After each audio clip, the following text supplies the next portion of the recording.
Ahojte a vítajte späť na mojom kanáli. Ja som František Mareta a od narodenia som na vozíku. Práve tejto téme sa venujem na svojich sociálnych sieťach, kde šírim osvetu o živote na vozíku. V dnešnom videu sa budeme rozprávať o paralympijských hrách, ktoré sa nám týchto dňoch začínajú, a tiež o mojej nemilej skúsenosti s jedným zo športov. Poďme na to! Ak by ste náhodou nevedeli, paralympijské hry je športové podujatie pre ľudí so zdravotným znevýhodením, ktoré sa koná každé 4 roky.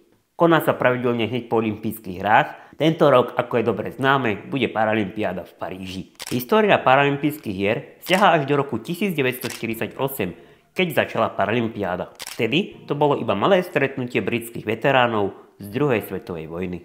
Hry v Ríme v roku 1960 už mali väčšie zastúpenie. Prilákali 400 športovcov z 23 krajín. Na porovnanie, v roku 2020 v Tokiu sa zúčastnilo 4520 športovcov. Ide o obrovskú športovú udalosť, ktorá sa vysiela po celom svete. Posledná Paralympiáda prekonala rôzne rekordy. V určitom momente hry sledovalo až 4 miliardy ľudí. Letná Paralympiáda, už 17.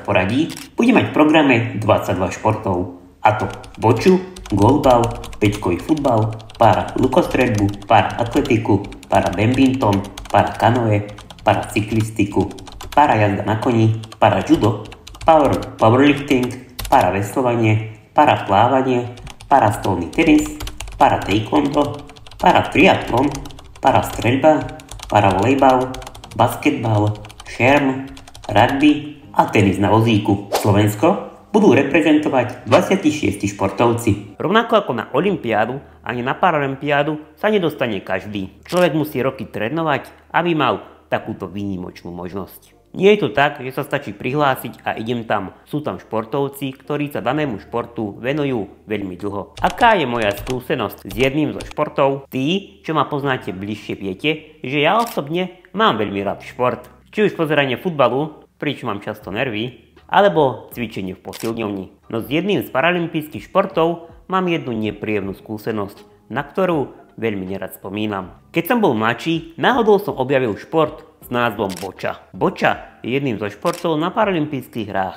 Je to hra veľmi podobná petangu. Začal som ju pravidelne hrávať, zapáčilo sa mi to. Bavilo ma chodiť po škole zahrať si boču s ďalšími vozičkármi. Tento šport bol pre mňa zaujímavý aj preto, lebo pri ňom nebolo žiadne riziko zlomeniny. Nie je to kontaktný šport a preto sa mi tak zapáčil. Po niekoľkých lokálnych turnajoch som sa rozhodol, že by bolo možno fajn, ak by som mohol reprezentovať Slovensko na väčších turnajoch.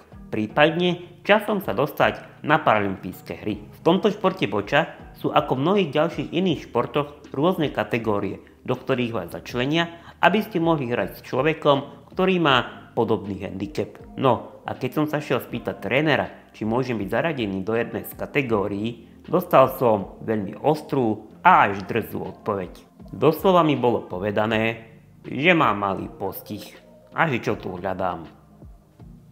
Nemohol som byť zaradený do žiadnej z kategórií, pretože funkčnosť mojej jemnej motoriky bola pre tento šport až príliš dobrá. Bolo to vtedy veľmi emotívne a smutné. Samozrejme, na nikoho sa nehnevám, len chcem upozorniť, aby sme podobné slova nepoužívali, lebo daného človeka to môže raniť. Preto som sa rozhodol túto svoju skúsenosť s vami zdieľať. Mal som vtedy asi tak 13 rokov, vtedy to bolo pre mňa veľmi emotívne, veľa som potom plakal, ale uvedomil som si, že sú v živote aj iné športy, iné veci, ktoré môžem ako vozička robiť. Netreba zabúdať, akú silu majú slová a treba si uvedomiť, že ku každej situácii treba pristúpať s citom. Dá sa povedať, že od toho momentu som s daným športom sekol a odtedy pravidelne cvičím. Keďže toto leto sú paralympijské hry, chcel som s vami zdieľať túto svoju skúsenosť. Takže ešte raz, pamätajte, keď je v konverzácii zahrnutá empatia a ľudskosť,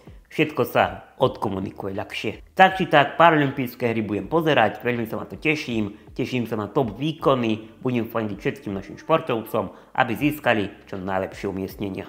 Tak, ďakujem pekne za váš čas, budem vďačný za spätnú väzbu, rovnako tak za like a odber. Blížime sa postupne ku 20 000 odberateľov, čo je úplne úžasné. Ak by sa vám časom podarilo prekonať hranicu 100 000 odberateľov, to by bolo úplne že fantastické. Takže kliknite odber, aby sme to čo najskôr prekonali. Ďakujem pekne ešte raz. Vidíme sa na budúce. Čau!